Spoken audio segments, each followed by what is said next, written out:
नमस्कार, मैं डॉक्टर नीलम वर्मा प्रस्तुत कर रही हूँ अपनी कविता जननी।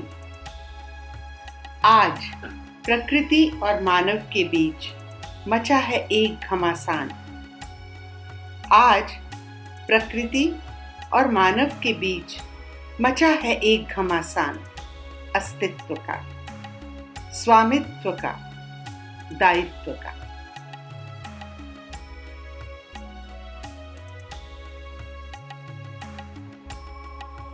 प्रकृति की कोमल काया को करता त्रस्त, मानव निरंकुश मदमस्त।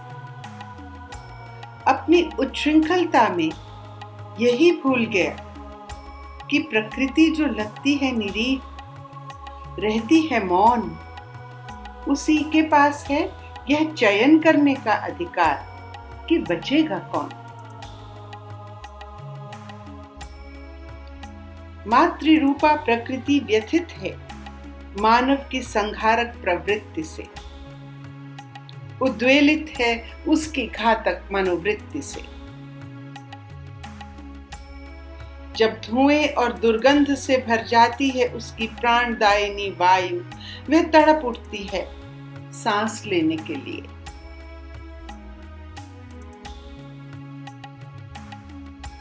महानगरों की चौंधियाती रोशनी से सहम जाती है उसकी चांदनी में लिपटी गोली रजनी।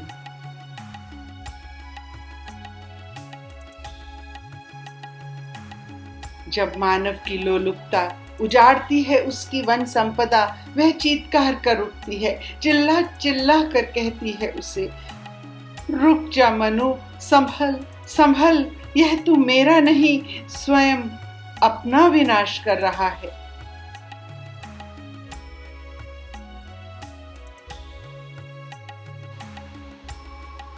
जब मानव का अहंकार परमाणु विस्फोट बन दहलाता है धरती को, वह अपने कंपित स्वर से पुकारती है, ये क्या किया मनु, तू अमृत की खोज में निकला था, अपने ही सर्वनाश का यह मार्ग क्यों ढूंढ निकाला। अभी तो इसी के जख्म नहीं भरे थे और तूने जीवाणुओं में यह कैसा विष घोल दिया है। हर ओर एक नया हाहाकार सुनाई दे रहा है, हर ओर एक नया हाहाकार सुनाई दे रहा है। ऐसा क्या चाहिए तुझे जो प्रेम की मधुर झंकार से नहीं, इस जैविक युद्ध की भीषण क्रूरता से प्राप्त होगा। तेरे इन आत्मघाती कुकर्मों को रोकूं तो कैसे, किससे कहूं अपना दर्द, अपना संताप। मैंने इतने प्यार से तेरा भरण पोषण किया, इतने जतन से तुझे नित्य संवारा, कैसे हो गया तू इतना निष्ठुर। क्यों अनदेखे कर मेरे संकेत, ध्वस्त कर मेरा ममता में निकेत कर रहा है निर्मम अट्टहास।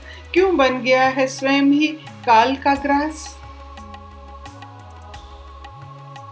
मैं कैसे जगाऊं तेरी सोई चेतना, कैसे लौटा कर लाऊं तेरी खोई संवेदना। सोचती है प्रकृति कि क्या उसने मानव नहीं किसी पिशाच को जन्म दिया था।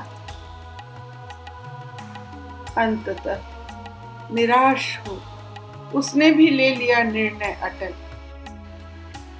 वह अब और नहीं सहेगी उसके निरंकुश प्रहारों को, उसके विभत्स अत्याचारों को। एक दिन उसने स्वयं ही कर दी उस बर्बर मानव की विलुप्ति, पाली एक अभिशाप से मुक्ति।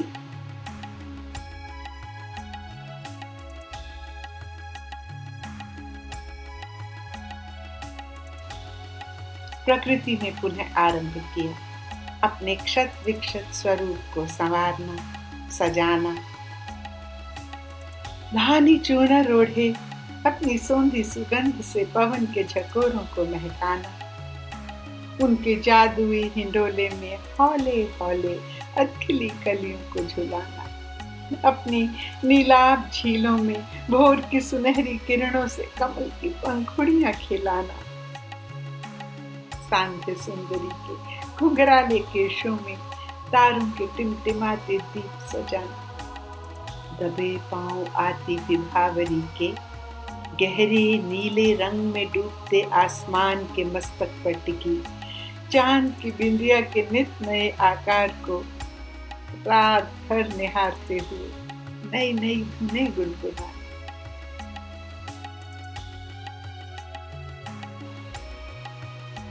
बना लिए उसने पंछियों के चहचहाने के लिए हरितिमा युक्त उपवन, जीव जंतुओं के विहार करने के लिए भयमुक्त वन, अपने शुभ्र हिम शिखरों को बाहें पसारने के लिए हीरक सी नीलिमा भरा स्वच्छंद गगन। फिर भी वह सर्व सौंदर्य मंडिता प्रकृति क्षुब्ध है। उसे याद आ रही है मानव की, अपने लाडले मनु की।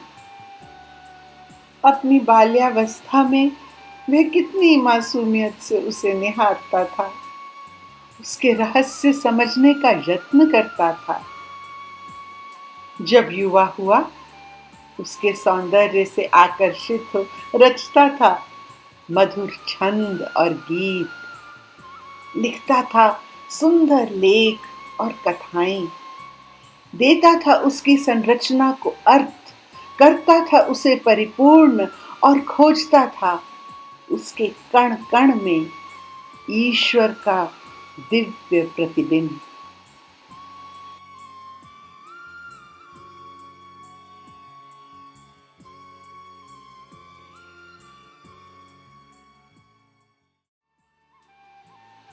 कितनी ही बार वह भूली भूली सी ढूंढती भी है उसे, हिमाद्री की गहन गुफाओं में, कंदराओं में, लहराती नीली झीलों में, वीरान रेतीले टीलों में।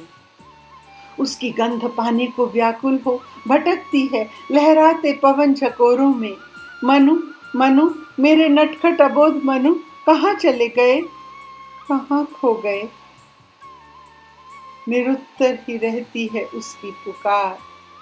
वह पथराई आंखों से सिंधु तट पर खड़ी देखती रहती है क्षितिज के पार, बाट जोहती है उस नौका की जिसमें कहीं से लौट कर आएगा उसका मनु भी।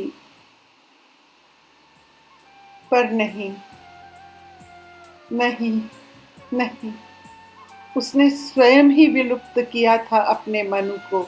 उसके लिए अकेले ही रोना होगा उसे, जैसे रोती है कोई वात्सल्यमयी जननी अपनी युवा संतति के अकाल देहावसान पर।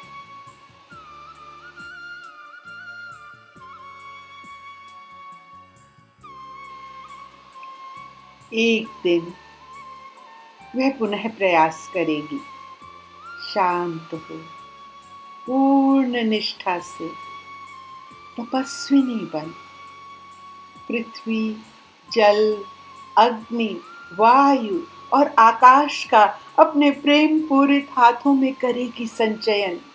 धीरे धीरे देगी आकृति एक नवल मानव प्रतिमूर्ति को।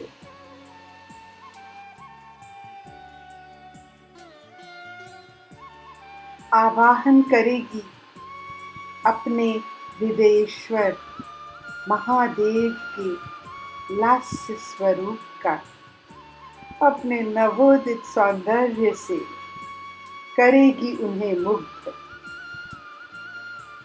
जब उभरेंगे कृपा सिंधु गौरी शंकर के नीलकंठ से मृत्युंजयी सृजन स्वर, वह मांगेगी उस मानव प्रतिमूर्ति में प्राण प्रतिष्ठा का वरदान।